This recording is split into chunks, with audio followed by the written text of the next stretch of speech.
13? Well, there are three big goals, but you might not be able to do as much all by yourself the first few days, but you could change the foreign policy immediately and send a message to the world that we are not looking for more wars. We're looking for, a more peaceful solution to the problems, and that is to start bringing our troops home, which would send a message that money is going to be spent at home instead of overseas, might send a message to the markets that things will be different. But then, other than that, then it's be working on the budget to cut the spending. My proposal that if we're serious about this, we have to cut the budget. I want to cut it first year $1 trillion.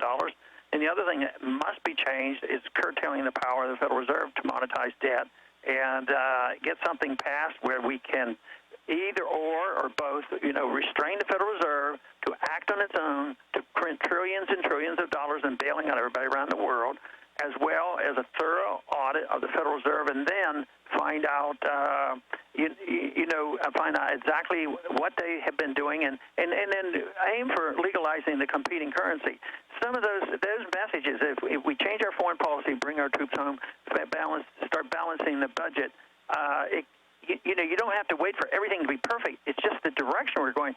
People might say, hey, this is different, and maybe some optimism would come back, which we need a lot of. Beautifully said.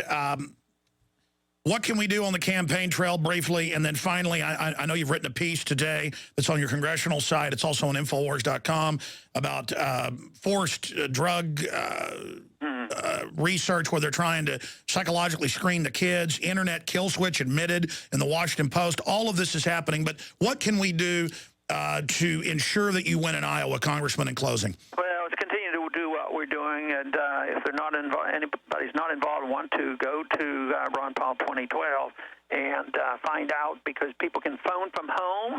They certainly can raise funds. People are going out to Iowa. There's activity, but there's a lot of electronic activity going on, with automatic phoning and different things that's done. This is very, very important.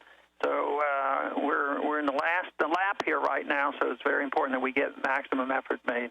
I was about to say, now is the time for the maximum effort, and certainly I'm glad you ran again. Look at the incredible effect you and others have had since your last run 4 years ago. You've got a real shot if people believe and take action. Congressman Ron Paul, thank you so much for spending time with us, and go with God. Thank you, Alex. Thank you. Thank you, sir. Wow, there goes Congressman Ron Paul joining us today. What an amazing interview. I got to most of my questions, but I wanted to ask him, of course, and next time we have him on, I'm going to ask him, what's going to happen if he doesn't win?